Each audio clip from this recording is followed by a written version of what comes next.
Assalamualaikum warahmatullahi wabarakatuh. Selamat malam nih kawan-kawan Cakap Tamora. Ya, malam hari ini di malam Selasa kita kembali lagi di Cakap-Cakap Tamora dengan edisi-edisi yang spesial pastinya. Karena di Cakap-Cakap Tamora selalu menghadirkan edisi-edisi yang menarik nih. Dari semua kita mix ya, dari semua aspek ya. Ataupun dari elemen masyarakat gitu. Jadi tidak hanya satu bentuk saja, tapi semuanya ada di Cakap-Cakap Tamora. Nah, makasih nih buat kawan-kawan Cakap Tamora yang udah pantengin terus nonton di Facebooknya Cakap-Cakap Tamora, Instagramnya Cakap_Tamora. Kita langsung aja ke narasumber ya, bintang tamu kita, anak muda yang masih energik, yang masih muda, yang penuh penuh semangat. Dan panjang nih perjalanannya menuju masa depan yang lebih baik ya. Ya, kita langsung ke narasumber kita, Eri Saputra. Eri Saputra, apa kabar? Selamat malam nih. Baik. Sehat ya? Sehat. Iya. Alhamdulillah. Nah, sebelum datang ke kawan-kawan ke Cakap-Cakap Tamora ini, apa kegiatan dari pagi hingga malam hari ini? Untuk mengenai kegiatan, kalau dari biasanya kalau pagi sampai malam hari ya tentunya kuliah. Kuliah ya? Kuliah di mana, Ri? Kuliah di UIN, Universitas Islam Negeri Sumatera Utara. Oh, di Medan ya? Ya, di Medan. Di mana tuh? Di kampus 4 di Tuntungan. Oh, di Tuntungan. Di Fakultas ERI, kalau Fakultas ERI Sains dan Teknologi di kampus 4 Tuntungan. Oh iya. Di sana. Dan selain itu juga ada ikut pertukaran mahasiswa dari Permata PTKIN di Universitas Islam Sunan Kalijaga Yogyakarta, mengambil mata kuliah geofisika di sana. Ambil satu mata kuliah geofisika di sana, dan tidak hanya kuliah saja, tapi ERI ikut juga banyak organisasi, terutama IMedia, Indonesia Black Media, merupakan organisasi pegiat literasi seperti relawan, dan sekarang juga di Yayasan Duta Muda Sumatera Utara juga. Oh, di Duta Muda Sumatera Utara ya, sama dengan yang pernah kita panggil di sini ya. Iya. Ada Imam dia. Iya, Bang Imam. Nah, artinya sekarang ini bergelutnya di bidang itulah ya. Ya, di bidang pegiat literasi. Pegiat literasi itu di literasi apa aja gitu?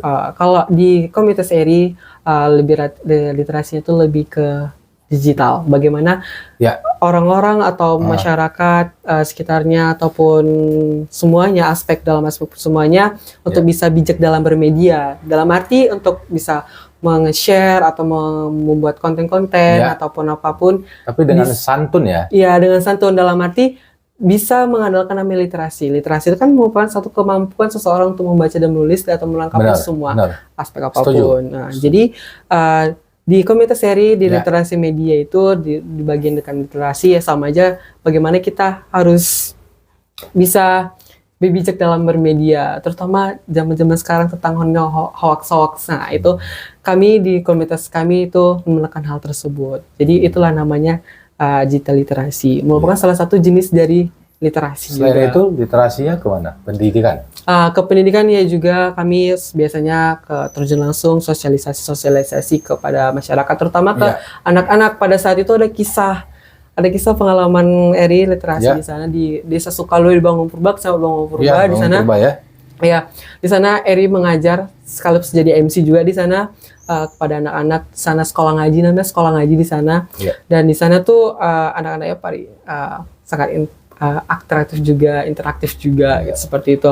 Dan di sana kami membawa materi, tidak hanya materi tentang digital literasi, tapi kami juga mau mengangkat games tentang ranking 1. Nah, di dalam ranking 1 itu adalah satu bentuk pendidikan. Nah, seperti pendidikan, dan dari situ Eri tahu bahwasanya masih banyak anak-anak di sekitar kita, terutama di bagian daerah kita, tidak bisa membaca dan menulis. Dari tersebutlah Eri sangat suka banget. Berarti itu menjadi PR kita bersama, menjadi tugas kita juga untuk terjun ke sana ya. Iya, artinya memberikan edukasi kepada adik-adik anak-anak, karena anak-anak merupakan salah satu nanti generasi emas, pencipta generasi pastilah emas. Generasi penerus setelah kita setelah kita ataupun kita sebagai pemuda pun juga harus bisa mensosialisasikan tersebut kepada pemuda-pemuda juga dan kepada adik-adik semuanya untuk bisa lebih baik ke depannya untuk Indonesia, bagian daerah kita juga. Nah, kita lanjut nih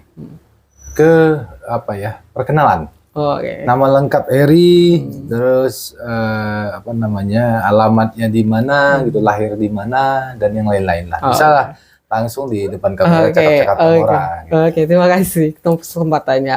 Perkenalkan, nama saya Eri Saputra. Saya tinggal di Tanjung Roa di Pensiunan Dagang Kerawan. Dan saya umur 20 tahun, saya sekarang kuliah di Universitas Islam Negeri Sumatera Utara. Saya mengambil jurusan fisika dan semester 4 dan banyak sih kesibukan saya sehari-hari selain kuliah itu tadi. Saya aktif juga di organisasi seperti relawan dan lainnya. Itu saja yang bisa saya sampaikan kepada permisa semuanya. Oh, mantap. Nah, selanjutnya ke pendidikan lah ya. Pastinya Eri itu udah pernah mengenyam di SD, SMP, SMA, dan sehingga sekarang kuliah ya. Iya, kuliah. Nah, SD-nya di mana, SMP-nya di mana, SMA di mana. Oke. Itu lebih dekat lagi nih ya, biar tahu sekolahnya di mana. Jadi, kawan-kawan Cakap Tamora yang mungkin udah kenal sama Eri bisa lebih mengenal Eri lebih dalam. Terus yang belum mengenal bisa mengenal dan bisa berteman, pastinya bersahabat di luar nanti gitu. Iya, oke. Kalau masalah riwayat pendidikan, Eri di SD 1 di Kiri Hulu 1096. Terus saya SMP di SMP Negeri 1 Tanjung Merawa, SMK di SMK Telkom Medan, jurusan Teknik Jaringan Akses, Teknik Telekomunikasi, dan sekarang menempuh pendidikan di Universitas Islam Negeri Sumatera Utara dengan jurusan Fisika. Dan semester 4 sekarang. Iya. Semester 4 ya? Iya, semester 4. Kira-kira kalau apa namanya, target berapa tahun kuliah? Oh, kalau bisa 4 tahun sih, karena jurusan saya kebetulan jurusan sangat sulit fisika. Ngitung-hitungan setiap hari, ngerjain laprak juga setiap hari. Jadi insya Allah ditargetkan untuk bisa 4 tahun tamat kuliah. Kalau bisa 3,5 tahun, 3,7 kalau bisa. IP-nya 3,7. 3,7 jangka waktunya untuk lulus. 3 tahun 7 bulan gitu. Ya, 3 tahun 7 bulan. Insya Allah, amin. Nah, kita lanjut ke materi berikutnya ya. Nah, tadi Eri bilang kan bahwasanya Eri ini terjun juga di apa ya, relawan peduli literasi ya. Coba jelaskan dengan singkat itu, apa yang dimaksud dengan relawan peduli literasi? Oke. Mengenai relawan itu merupakan salah satu pelopor utama untuk ke masyarakat dalam arti dia sukarelawan dengan hati yang tulus untuk memberikan sesuatu pengetahuan dan lain. Ikhlas lah pastinya. Iya, ikhlas. Nah, untuk bicara tentang pegiat literasi, berarti sukarelawan atau relawan pegiat literasi dalam artinya yaitu bagaimana kita sebagai relawan ataupun dengan ketulusan hati kita untuk bisa men-share atau memberikan salah satu ilmu kita dan mensosialisasikan kepada masyarakat, tentunya kepada anak muda dan anak kecil, bahwa pentingnya literasi itulah sangat penting. Pentingnya literasi adalah sangat penting, berarti literasi adalah hal yang penting dari segala aspeknya. Iya, makanya itu Eri sangat aktif di relawan pegiat literasi karena pengalaman terjun langsung ke lapangan, sosialisasi kepada anak-anak. Apa yang selalu disosialisasikan kepada anak-anak? Kalau masalah sosialisasikan anak, satu tentang literasinya, terus kedua bagaimana pendidikan mereka, bagaimana pengetahuan mereka tentang pengetahuan di sekolah dan apapun. Dan dari situ juga kami tahu sebagai relawan pegiat literasi, kami tahu bahwasannya masih ada anak-anak yang kurang namanya pendidikan, pengetahuan, apalagi budaya literasi. Karena budaya literasi itu adalah satu yang penting. Dan edukasi pendidikan juga hal yang penting, karena kalau tanpa kita literasi, bicara literasi itu merupakan satu kemampuan seseorang dan membaca dan menulis. Jadi kalau misalnya seseorang itu tidak bisa membaca dan menulis, bagaimana dengan pendidikan selanjutnya, kan? Maka dari situ kita sebagai pemuda untuk bisa mensosialisasikan tersebut kepada masyarakat, kepada orang tua terutama, untuk bisa mengajarkan ke anaknya, karena salah satu tombak dari semuanya itu adalah orang tua. Pasti, karena kalau guru di sekolah itu kan waktunya terbatas. Tapi kalau orang tua di hari libur pun juga mereka bersama. Karena orang tua kan keseharian kita. Kesehariannya adalah keluarga kita. Ya, karena itu memang penting. Support dari orang tua itu Udah gitu controlling dari orang tua itu sangat penting. Apalagi zaman era sekarang ini, wah ngeri. Kalau nggak pandai-pandai, apalagi sekarang gadget ya, gadget itu sebenarnya ya balik lagi ke SDM-nya gitu. Artinya gadget ini penting, artinya bagus teknologi ya. Tapi kalau kita salah menggunakannya itu fatal. Fatal gitu. Ya. Nah di relawan pegiat literasi kami juga mensosialkan tersebut. Bagaimana untuk anak-anak, untuk ibu-ibu. Eri pernah satu pengalaman Eri sosialisasi kepada ibu-ibu. Ada ibu-ibu satu pertanyaan dari ibu-ibu, bagaimana saya mengatasi anak yang sering kecanduan main HP? Nah, itu pertanyaan sampai ke situ juga ya, sampai ke situ juga. Karena pas itu Eri mancing kata ibu-ibu ibu-ibu anak-anaknya masih ada yang sudah bisa membaca atau menulis atau kayak mana gitu kan. Terus kalau ibu itu jawab, kalau misalnya membaca menulis rata-rata bisa, tapi anak-anak zaman sekarang gadget hal yang paling utama dari mereka kata gitu kan. Terus Eris itu menjawab bahwasanya sebagai orang tua tidak perlu arahkan adalah nomor satu.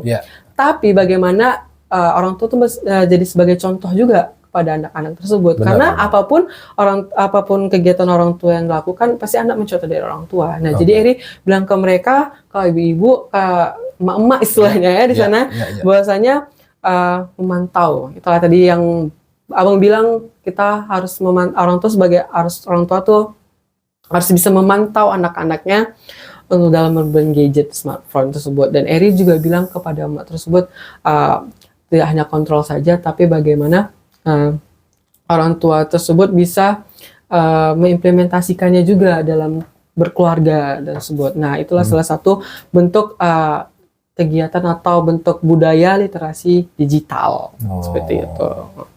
Karena memang kita tahu sendiri nih, anak-anak kecil sekarang udah pintar banget tuh menggunakan. Apalagi main game tuh banyak kali di antara. Tapi bisa menjadi apa juga ya, mudarat. Kenapa? Kesibukan itu aja gitu, sehingga lupa belajar, ya kan? Itu hal paling utama. Itu yang dikeluh kesahkan pada saat sosialisasi sama mama. Kalau belajar anak-anak itu pada nggak mau, tapi kalau main handphone baru mau. Karena sudah dibiasakan, sebenarnya terbiasa. Tapi kalau kita orang tua ataupun semualah ya, artinya saling mendukung, baik orang tua, guru, dan balik lagi ke SDM anaknya. Karena kan anak-anak juga, kalaupun kita edukasi memang harus pelan-pelan, karena memang usianya masih halus ya, masih harus dengan dengan lembut lah, memberikan pengarahan edukasinya gitu kepada anaknya. Kita harus pintar-pintar gitu. Karena kalaupun kita kerasin, anak-anak sekarang ini berat. Berat. Makin mental juga ke mereka juga bisa makin parah juga mental. Makanya itu pas sosialisasi Eri bilang ke ibu itu, kalau misalnya edukasi itu hal yang pertama, tapi bagaimana ibu juga bisa mengimplementasikannya kepada anak-anak, karena keluarga ibu dan bapak itu merupakan satu role model bagi anak-anaknya juga. Pasti, gitu. Jadi karena orang tua apa yang selalu ditanamkannya di lingkungan keluarga itu menjadi apa ya, anak-anak ini kan seperti kaset kosong. Nggak tahu apa-apa. Yang menerima, tapi kalau mereka belum punya filter, jadi kita berhati-hati sebagai orang tua memberi informasi memang yang benar-benar yang benar-benar akurat lah ya.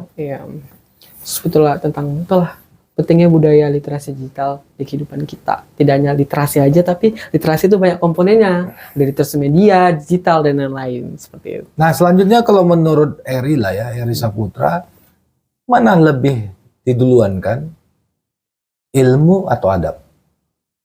Kalau masalah Eri, pertama adab sih.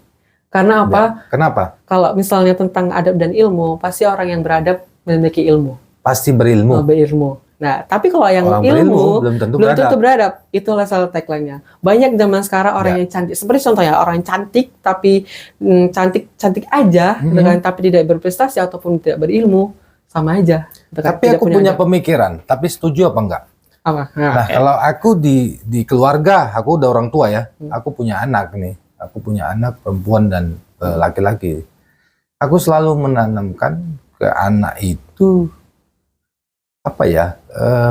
lebih ke edukasinya itu memberitahukan itu bukan hanya dengan kata-kata, tapi dengan perbuatan. Ya, ya.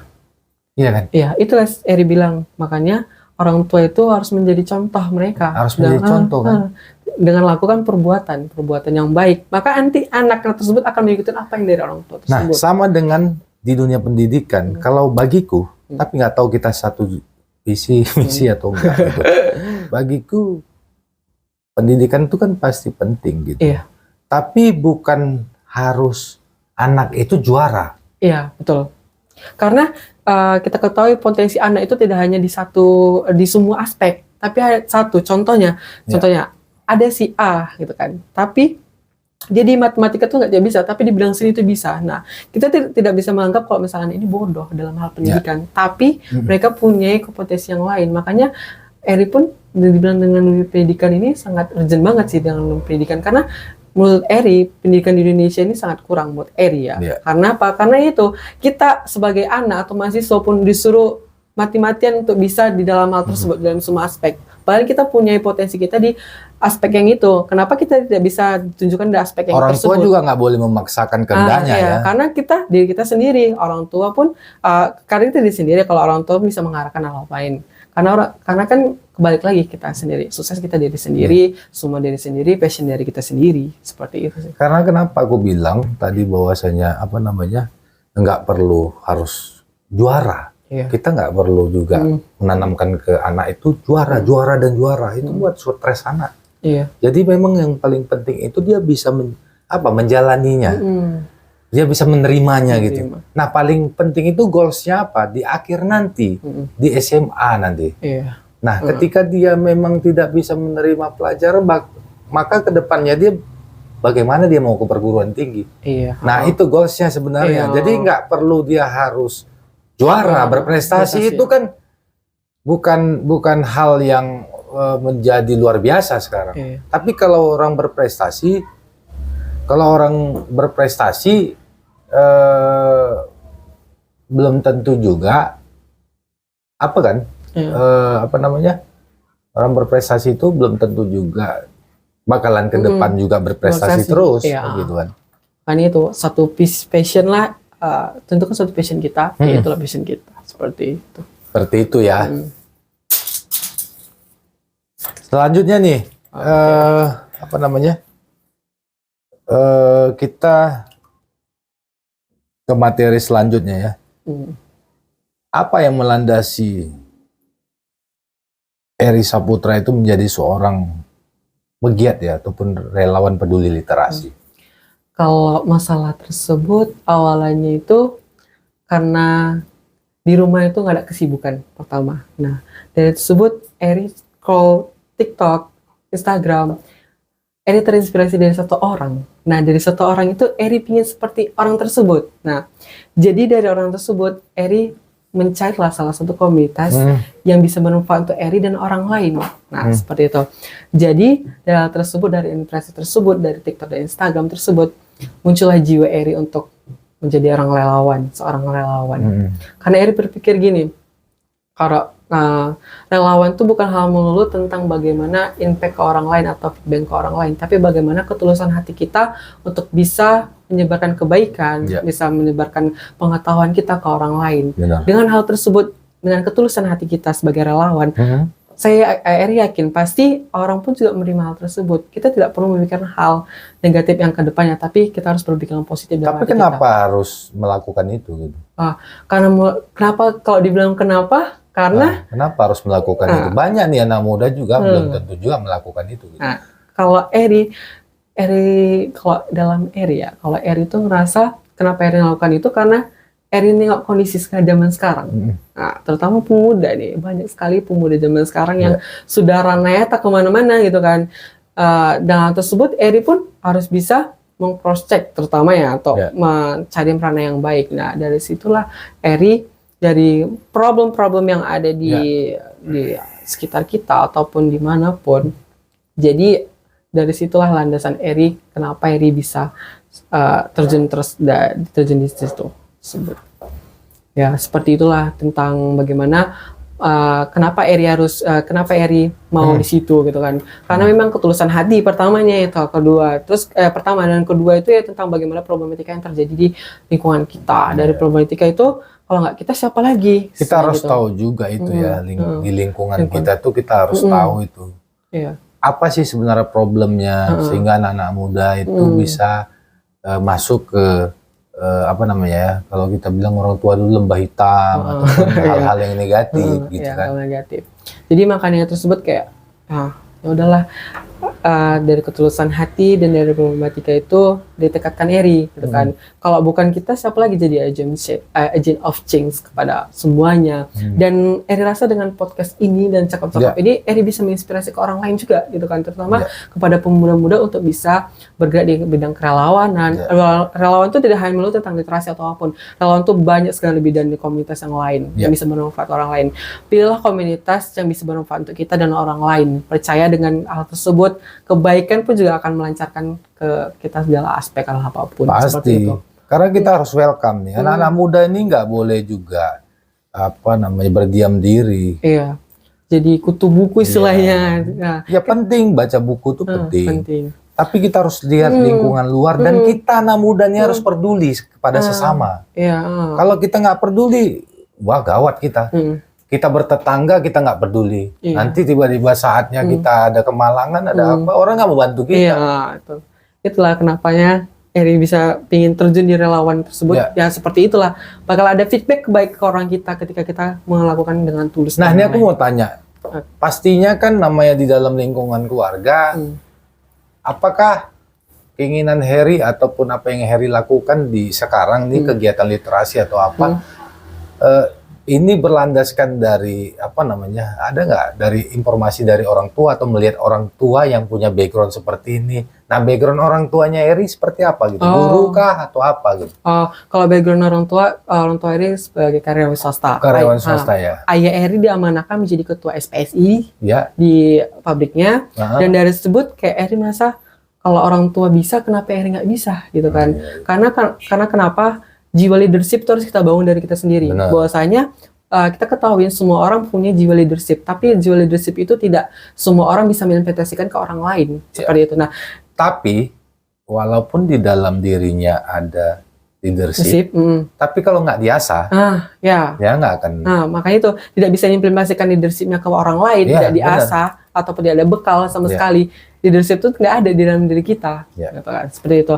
Jadi dari ayah lah. Jadi jiwa ke organisasi Eri itu ada, terus leadership juga ada. Bagaimana? Ayah pernah nggak berkomunikasi diskusi tentang hal-hal seperti ini, ataupun dulunya diberitahukan tentang sosial masyarakat atau apa, dan sekarang misalnya udah terjun di dunia literasi, apakah pernah juga diskusi dengan ayah nih, kayak mana sebenarnya gini, kendalanya apa, seperti apa gitu kira-kira? Kalau tentang berdiskusi, Eri nggak ada pernah berdiskusi tentang hal tersebut, tapi bagaimana Eri bisa melihat orang tua Eri, orang tua Eri gini-gini ya, gini-gini. Kenapa nggak pernah berdiskusi? Harusnya berdiskusi, kenapa?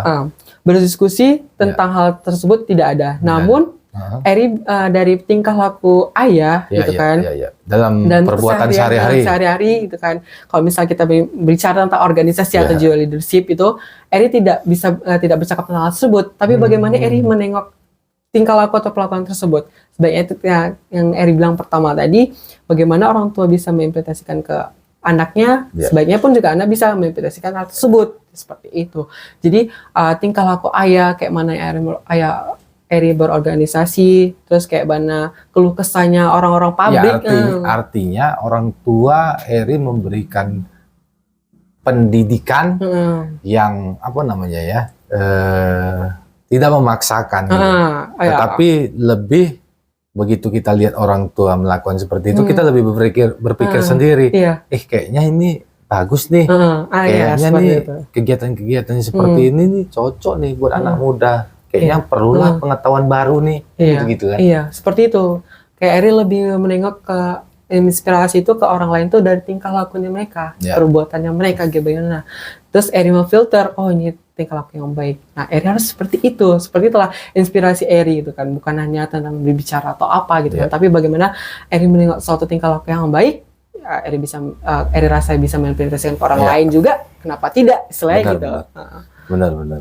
Kita lanjut ke berikutnya ya. Nah, bagaimana seorang Eri Saputra mengelola kesadaran literasi?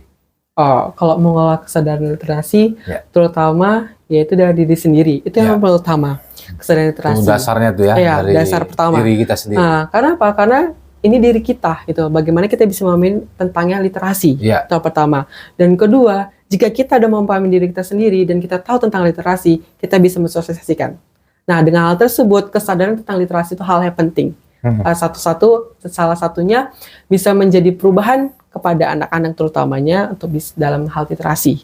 Itu saja sih yang bisa saya paparkan dalam hal tersebut. Tapi poin utama dalam hal tersebut adalah diri sendiri. Diri sendiri ya. Mengenai diri sendiri. Karena memang harus balik lagi dari hati kita. Dari hati kita, ketulusan kita untuk bisa Karena melakukan sesuatu itu kalau ngedumel, iya. nah dari hati apapun pekerjaannya, apapun yang akan dilakukan pasti nggak baik. Iya, nggak baik. Kayak ya udah gitu aja istilahnya. Nggak ada maknanya. Ya hilang aja gitu. Dia hilang aja. Seperti itu. Jadi saya di sini juga mau share ke teman-teman juga bahwasanya diri sendiri adalah yang penting. Kesadaran diri sendiri adalah yang penting dalam segala apapun. Contohnya dalam literasi, bagaimana hal utama dalam meningkatkan kesadaran literasi itu ya pertama ya dari diri sendiri. Ketika diri sendiri kita tahu tentang literasi itu apa, ya kita harus bisa menebarkannya, yaitu dengan apa? Secara sukarelawan, seperti itu. Terus ada nggak nama relawan itu atau komunitas itu literasi itu ada namanya? Ada. Kalau Eri sekarang bergabung di IMedia, Indonesia Melek Media. Itu salah satu namanya? IMedia, Indonesia Melek Melek Media. Itu komunitas itu di Medan, di Serdang atau di mana? Komunitas itu berdomisili di Medan, yaitu dibina oleh dari prodi dari Ilmu Komunikasi USU, namanya Bu Masda. Nah, dari Bu Masda kita tahu pemahaman tentang literasi gitu Nah, kan. pernah nggak buat di Serdang sendiri ataupun Tanjung Rawa? Kenapa harus keluar sana saja? Tetapi ayo kita balik ke kampung kita sendiri itu. Pernah nggak ngelakukan di Tanjung Rawa sendiri tentang literasi? Kalau belum literasi itu yang hal paling utama itu yang kalau misalnya men-share ataupun apa di Tanjung Murawa itu ya ketika Eri bisa berinteraksi. Contohnya seperti abang nih, Eri bisa memaparkan literasi ini loh, seperti ini loh gitu kan. Seperti literasi ini loh, seperti ini loh. Ya, artinya gini. Menginformasikan itu kan nggak hanya harus dari media digital juga. Iya. Yang aku maksud itu buat kegiatan literasi yang langsung bersentuhan dengan masyarakat. Pernah nggak? Kalau di Tanjung Murawa belum. Tapi kalau di Serdang, tapi kedepannya harus dibuat. kita boleh. Boleh. Kita bisa berkolaborasi untuk jelaskan namanya anak muda-muda di Tanjung Murawa. Iya, jadi itu maksud aku tadi. Sama, aku juga bergerak di kita di pergerakan ya, pergerakan mahasiswa, pergerakan organisasi kepemudaan gitu. Jadi kita biasa misalnya di Kabupaten Deli Serdang gitu kan, dan saatnya memang kita ada suatu saat itu kita harus balik lagi ke kampung kita gitu. Karena di Tanjung Merawa sendiri masih perlu tuh edukasi dari anak-anak muda yang memang penuh kreativitas ya, punya ide gitu untuk hal yang baik gitu. Jadi kenapa kita nggak harus berangkat dari situ gitu, dari Tanjung Merawa sendiri. Ayolah kita bersama-sama gitu. Tanpa ada kotak-kotak, tanpa ada gap. Artinya kita berbuat baik itu kan bukan harus hal dari finansial saja gitu. Tapi dari hati dan ketulusan hati dan bisa kita lakukan dengan hal sederhana, tetapi bermanfaatnya luas buat masyarakat.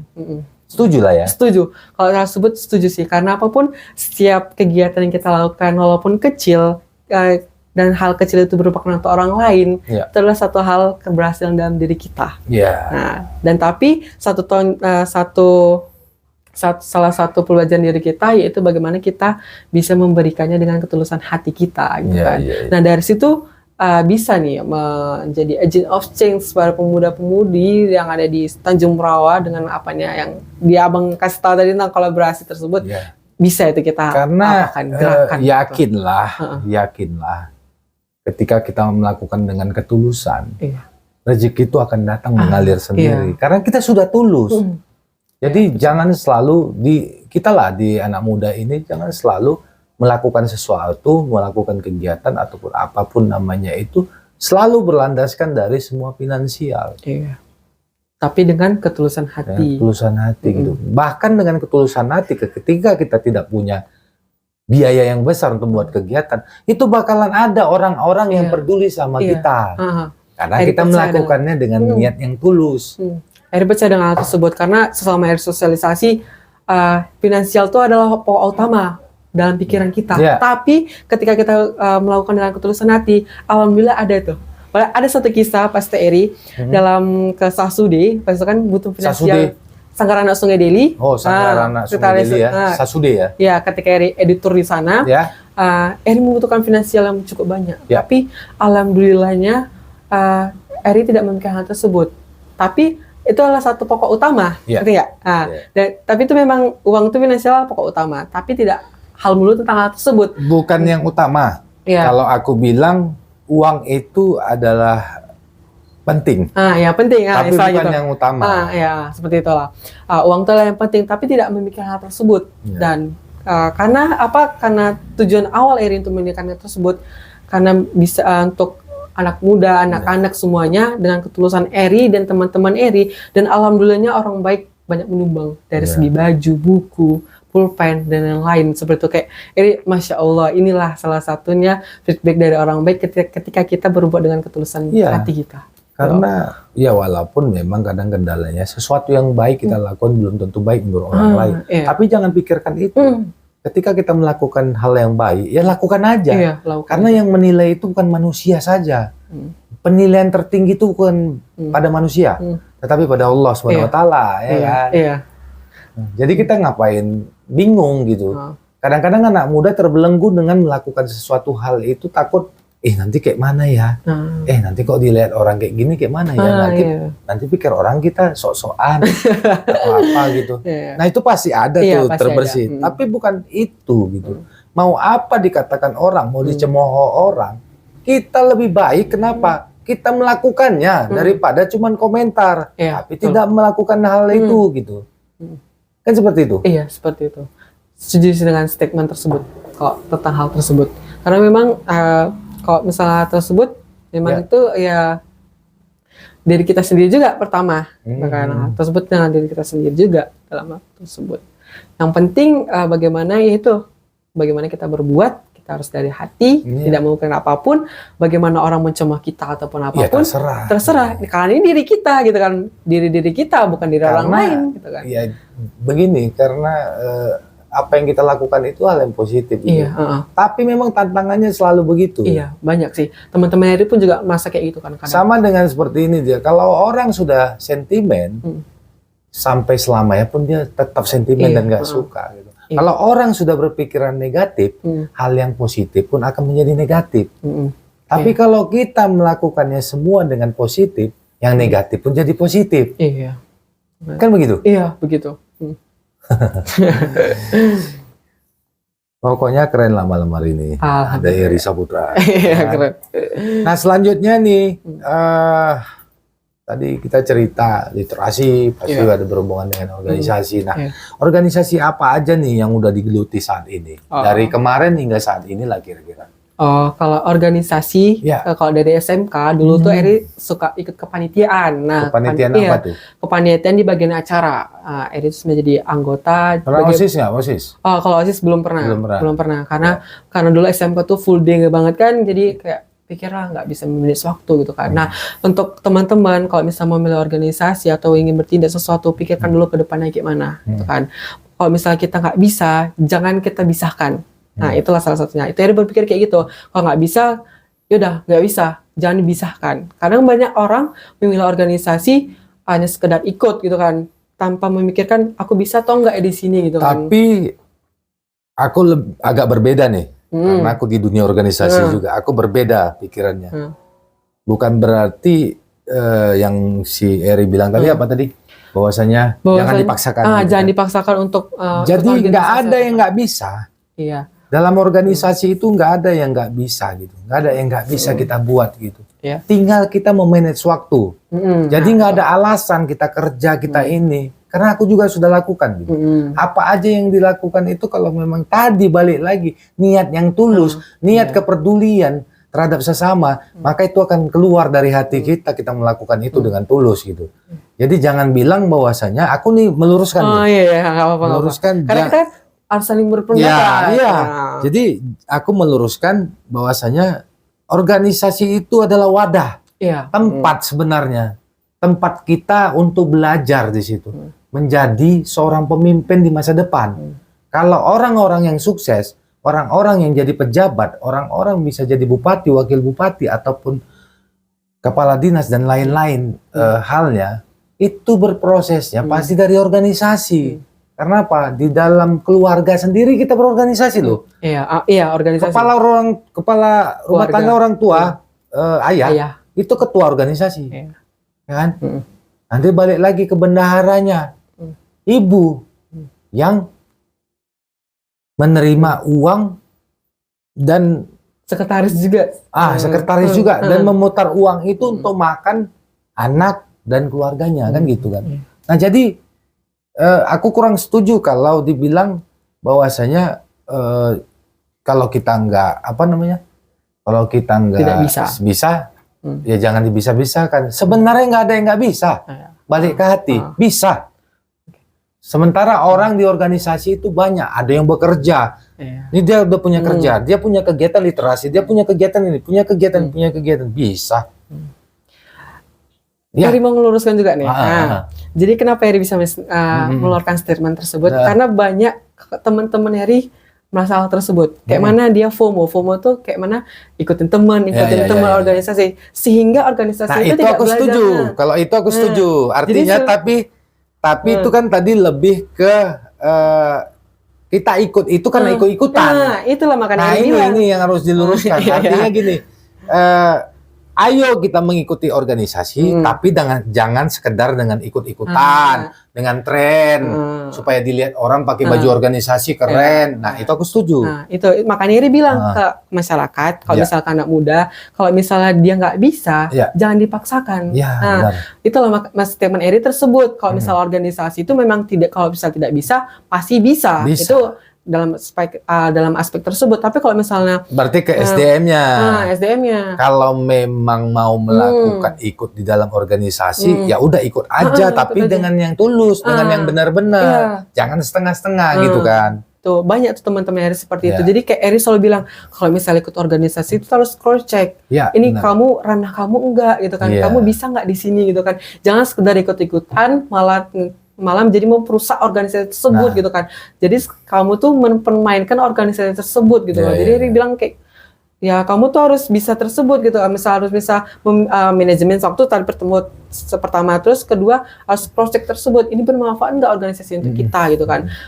Karena Eri percaya organisasi itu dibentuk itu bisa untuk menginvestasikan ke orang lain gitu kan. Karena menurutku juga organisasi nggak ada yang nggak baik. Tapi kalaupun halnya jadi nggak baik, itu biasanya dari oknum. Iya, dari oknum. Dari orang tersebut. Ini harus kita pisahkan.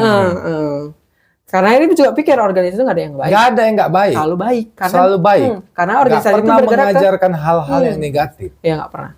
Tergantung komunitas tersebut gimana bawanya gitu kan. Itu sih. Nah, harus digarisbawahi lagi, komunitas sama organisasi juga berbeda. Iya, bisa beda ya. Itu berbeda. Kalau organisasi bentuk, kalau komunitas tuh kayak seperti ya kita gini. Kadang kita strukturnya kita bisa buat sendiri. Bisa. Organisasi bisa buat sendiri, tapi bisa kebanyakan yang udah terstruktur. Iya, ada terstruktur, udah tersusun istilahnya. Tersusun. Kita tinggal menjalani, ya kan. Menjalani apa yang diapakan. Karena organisasi itu punya satu tujuan. Nah, tujuan tersebut lah. Namanya organisasi pasti punya tujuan, punya manfaat. Manfaatnya banyak. Iya, banyak. Sangat banyak. Eri ingat juga, pas itu Eri pernah belajar tentang manajemen organisasi. Manajemen organisasi itu bagaimana kita bisa, satu, manajemen itu adalah waktu.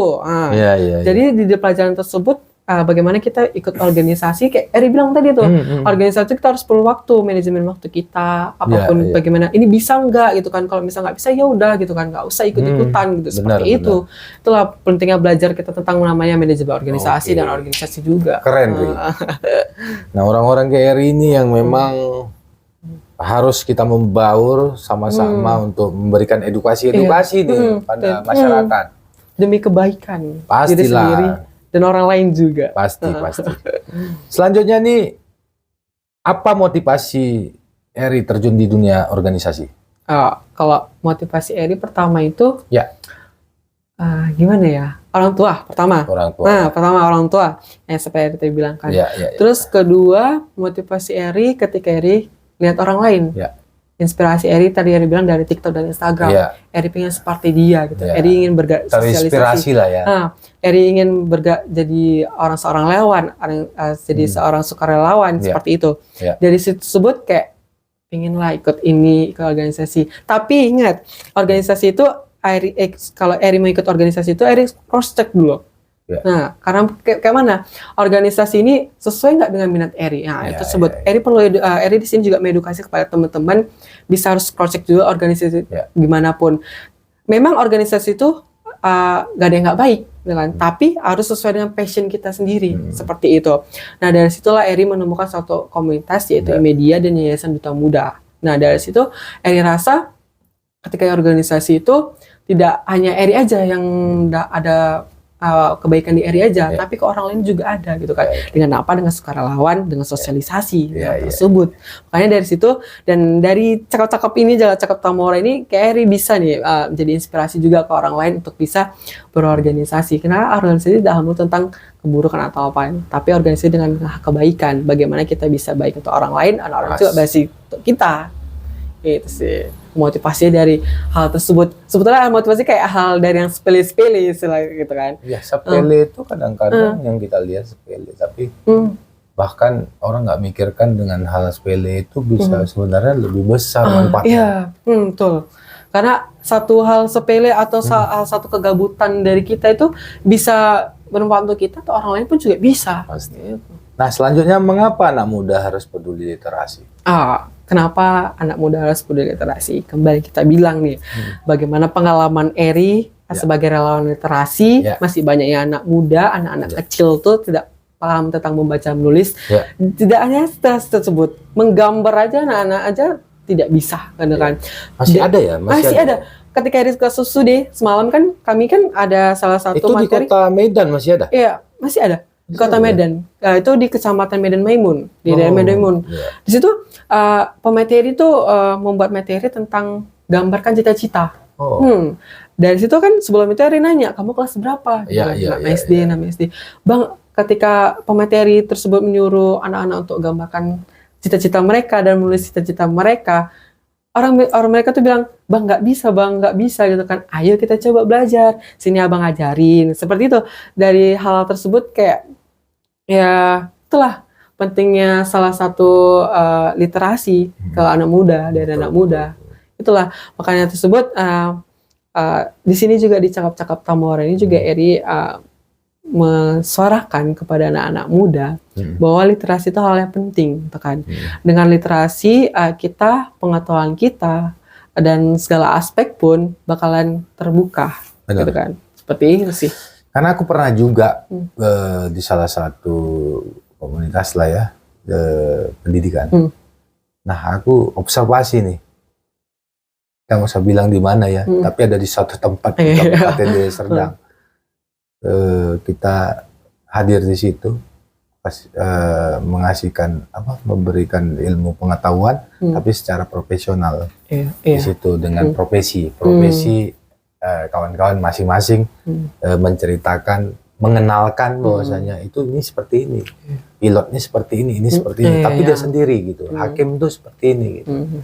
Nah, tapi ada suatu saat ketika selesai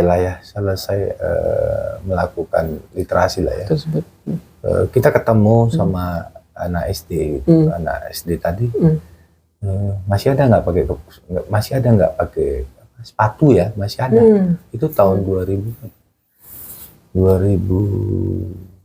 16 ya, 16 apa 2017 gitu kan. Jadi kita tanya nih pada anak-anak, karena memang tujuan itu adalah bagaimana mengedukasi mimpi-mimpi anak-anak itu gitu, mimpi-mimpi anak-anak masa depan nanti dia sukses itu seperti apa gitu. Tapi dari segi pendidikan suksesnya. Nah, kita tanya nih sama 2 anak atau 3 anak itu ya, cita-citanya jadi apa, Dik? Jadi preman. Dengar dulu. Yang kedua, jadi tukang ayam. Yang ketiga, supir angkot misalnya. Ya itu memang semuanya bukan hal yang buruk. Iya. Bukan hal yang buruk. Iya. Karena memang melakukannya dengan halal itu. Iya, halal.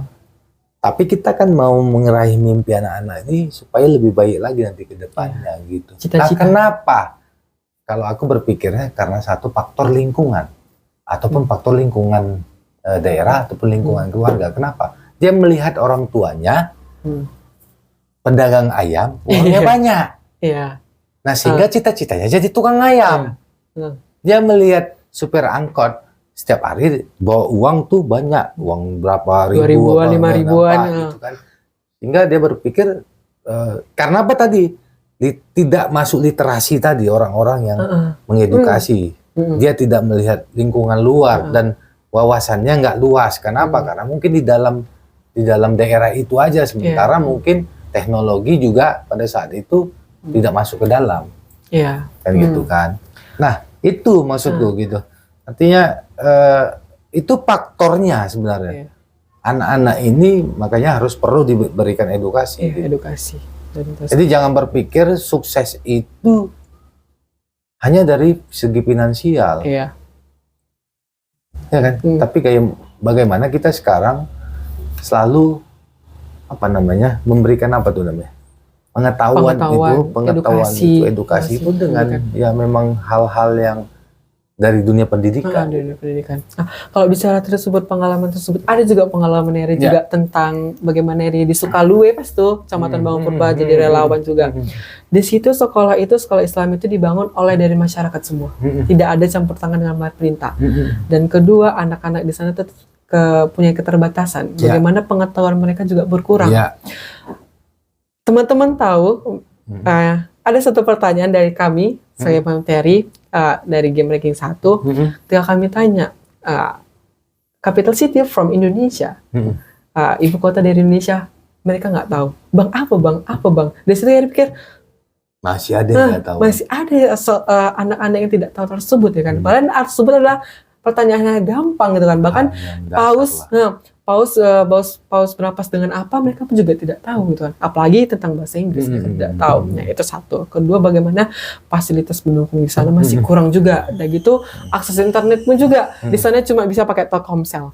M3 Axis nggak bisa. Jadi Eri pas jadi relawan di sana sama sekali nggak ada megang HP. Ya udah jadi ya udah ikutin aja kegiatan di situ, ngabarin orang tua pun juga nggak bisa sana. Karena itulah mungkin karena pemikiran orang tersebut keterbatasan yang membuat orang mereka tuh terhambat gitu kan. Padahal potensi mereka tuh banyak banget karena mereka tuh very interaktif gitu kan. Orang tuh kalau misalnya menjawab apapun selalu tunjuk tangan, pingin maju ke depan. Tapi itulah pengetahuan mereka sangat kurang dalam hal tersebut. Ya makanya itu peduli literasi pun juga dan edukasi pun juga, dan karena edukasi juga orang bisa tahu tentang pengetahuan di mana dunia luar dan yang lain. Dan selanjutnya nih, gimana pandangan Heri lah ya? Gimana pandangan Heri tentang literasi di Kabupaten Deli Serdang ataupun di Indonesia? Nah, bagaimana pandangannya dan bagaimana seharusnya literasi itu? Ini pertanyaan kayak sangat bagus ya. Karena apa? Karena memang literasi di Indonesia itu sangat kurang. Di Indonesia aja. Miss Universe Indonesia membawa tentang literasi, Laksmi, dia membawa tentang literasi. Dari situ kita tahu bahwa literasi Indonesia masih berkurang. Pertama, dia membawa ke kancah nasional, internasional lagi, Laksmi tersebut. Nah, dari tersebut kita tahu, kita sadar bahwa literasi itu masih berkurang di Indonesia, apalagi di daerah kita, Kabupaten Deli Serdang. Nah, jadi kalau misalnya meningkatkan kesadaran juga kepada masyarakat atau pemuda, penting juga hal tersebut, gitu kan. Jadi kalau misalnya pandangan hal tersebut ya Indonesia atau daerah kita tuh masih budaya literasi itu masih berkurang. Nah, dalam cakap-cakap Tamora ini juga Eri bisa menyebarkan kebaikan tentang namanya literasi, gitu kan. Bahwasanya ya literasi itu hal yang penting, gitu kan. Tapi kalau aku rasa sudah ada orang-orang relawan yang berjuang di Deli Serdang ini tentang literasi. Tetapi ya itu tadi mengerjakannya itu kan tidak juga mudah dengan membalikkan telapak tangan. Nah, ini tugas kita bersama untuk saling membantu sebenarnya. Itulah adanya Eri Saputra, Tanjung Merawa, Kabupaten Deli Serdang yang bergerak di literasi gitu. Kenapa nggak kita welcome aja, kita bergabung, ayo kita bisa kolaborasi untuk hal-hal literasi yang buat ke masyarakat ataupun anak-anak. Tidak hanya ke literasi aja, ke aspek manapun juga bisa. Ya, yang kegiatan sosial ataupun apa gitu. Demi kebaikan kita juga istilahnya itu. Dan kepada pemuda-pemuda bisa menginspirasi dari kita ataupun dari abang juga istilahnya tersebut. Bener. Nah, selanjutnya nih, apa harapan kita ke apalah ya, siapa sosok ataupun influence Eri ya, sehingga bisa sampai saat sekarang inilah. Kalau influence tuh, kalau kayak Eri bilang tuh diri sosok lah. Kalau sosok itu kalau orang kan orang yang kita idolakan ataupun sosok yang termasuk ada di dalam kehidupan kita lah gitu, perjalanan kita gitu.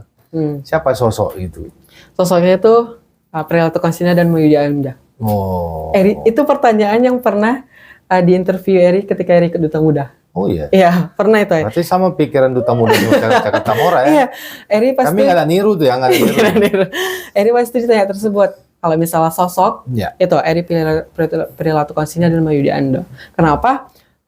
Mayudi Ayunda kuliah di luar negeri.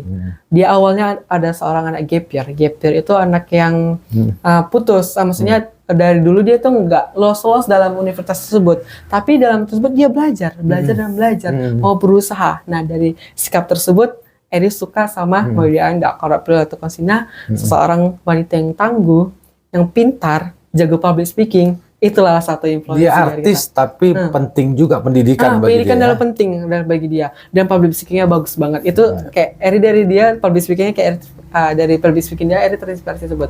Tapi kalau misalnya sosok yang bukan orang, kan, itu diri sendiri. Diri sendiri. Ya. Kenapa Eri bisa bilang gitu? Karena banyak sekali kegagalan yang pernah Eri lakukan, kan?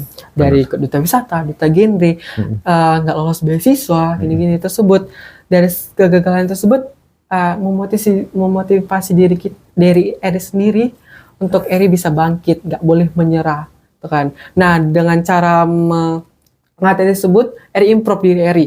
Eri ikut kelas public speaking, Eri ikut course gitu kan, Eri ikut komunitas gitu tersebut. Nah, dari komunitas itu Eri selalu dipercaya jadi MC gitu kan, Master of Ceremony. Padahal Eri dalam diri Eri tuh Eri nggak bisa karena kan public speaking Eri rasa tuh masih kurang gitu kan. Tapi bagaimana orang bisa mengamanahkan Eri tersebut? Berarti orang tersebut mempercayai Eri gitu kan. Terus Eri pikir gini, kalau biasalah karena biasa, kayak mana istilahnya tuh? Bisa karena terbiasa. Dari situ. Dan kalau nggak bisa itu, ya harus berusaha. Tapi nggak ada yang nggak bisa. Ya itu, kayak bilang, nggak ada yang nggak bisa. Kalau kecuali kita tidak mau berusaha. Nah, kalau kita tidak bisa, kita mau berusaha, pasti bisa. Kalau kita nggak bisa, terus bikin nggak bisa, nge-stuck bakal di situ aja. Makanya dari tersebut ya itulah sosok inspirasi Eri itu kan. Lewat tukang es krim. Oh iya. Jadi memang kalau di cakap-cakap Tamora, kalau udah mau 1 jam lewat tukang es krim. Ada tukang es krim lewat gitu ya. Jadi memang udah menandakan waktu kita akan berpisah di cakap-cakap Tamora. Nah, kita lanjut nih di pertanyaan 3 pertanyaan terakhir. Kita ke apa harapan seorang Eri Saputra buat anak-anak muda milenial Tanjung Merawa ya. Kita kembali ke kampung halaman kita, Tanjung Merawa. Apa pesan dan harapan? Kalau mengenai pesan untuk anak-anak muda, selalu berpikir kritis, Iya. pertama, jadi diri sendiri, Iya. berpikir hal yang baik. Iya.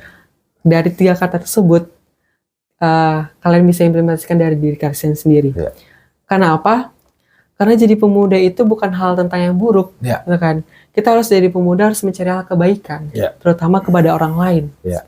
Nah, dari cakap-cakap ini, Eri rasa Eri bisa menginspirasi kalian semua, para anak pemuda, untuk bisa seperti Eri, tidak seperti Eri. Maksudnya bukan diri Erinya, tapi perjalanan Eri. Iya. Ketika Eri bisa sampai di sini, bisa diundang saja, terus saya Eri bangga kali Eri bisa diundang. Nah, kalau misalnya teman-teman masih berpikiran tentang hal-hal yang buruk atau apa, stuck di apapun, janganlah pikir seperti itu. Banyak jalan menuju Roma, itu pertama. Dan kedua, ya bagaimana kalian itu mengimplementasikan diri kalian itu dengan sesuatu yang bisa bermanfaat dan berbagi juga kepada orang lain gitu kan. Pasti. Karena background kita tersebut pasti orang feedback orang lain pun juga bakalan baik juga ke kita.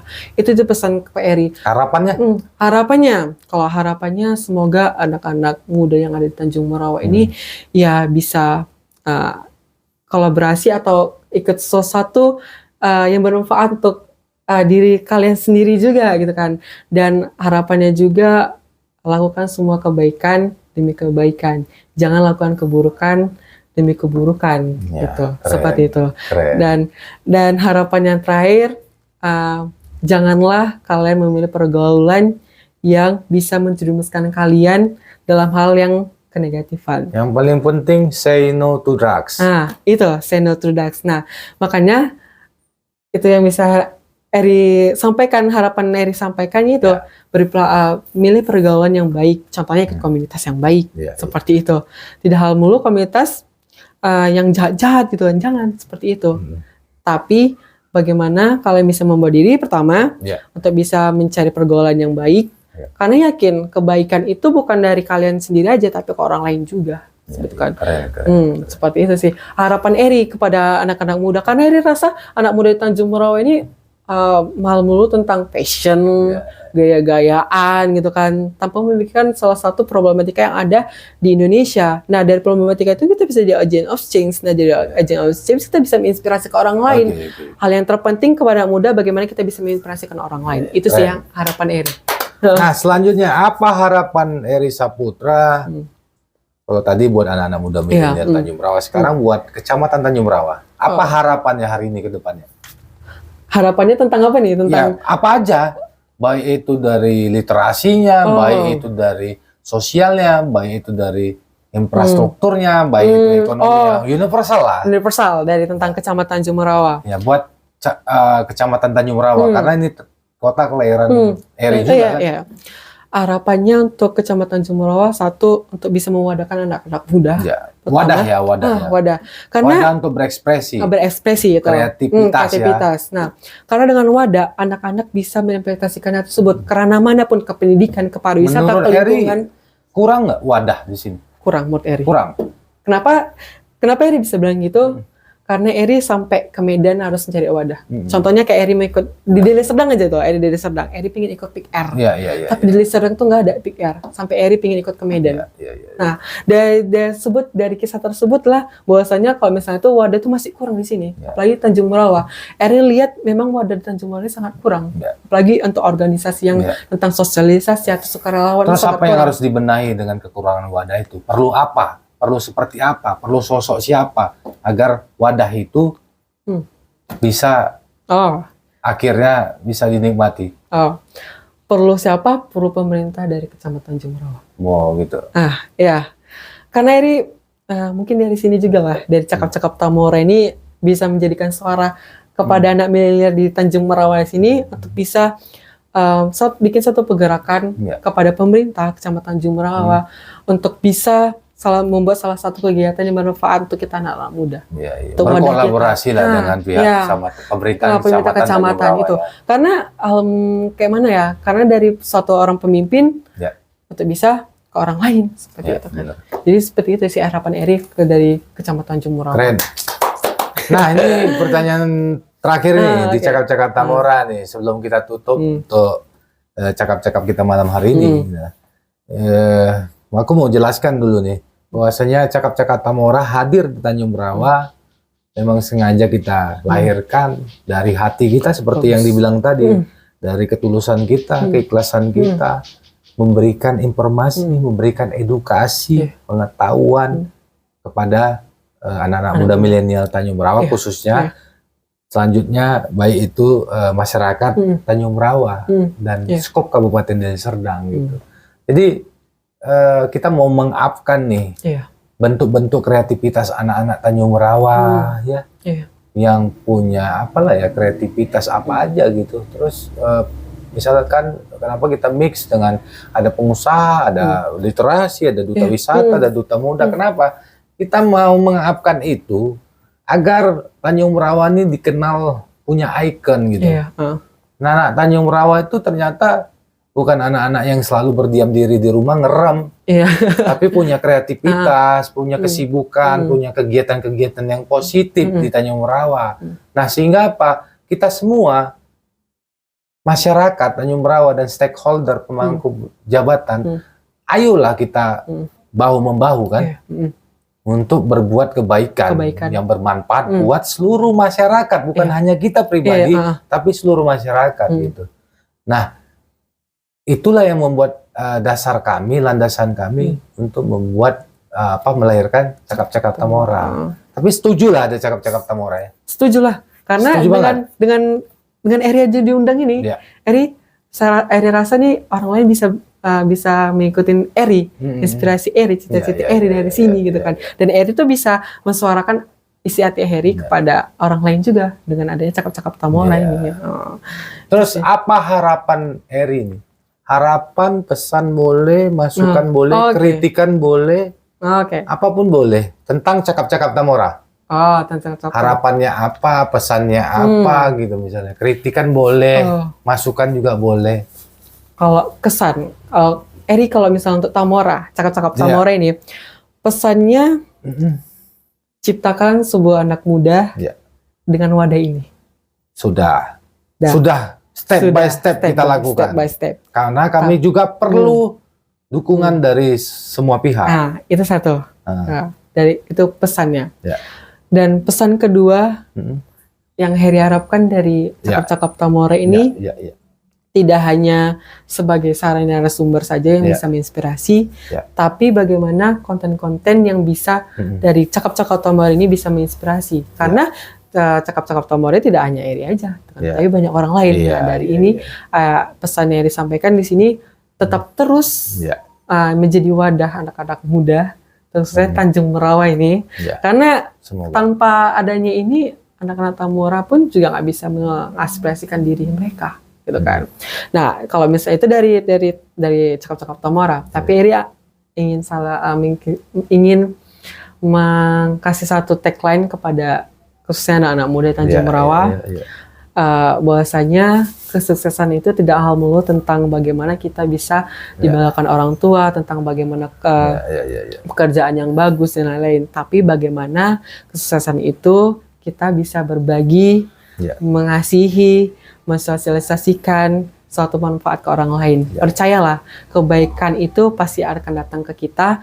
Bagaimana kita bisa mengasihi mereka dengan ketulusan kita sendiri. Ya, tadi pesannya tadi buat Cakap-Cakap Tamora. Harapannya apa? Harapannya lupa tetap tadi kayaknya.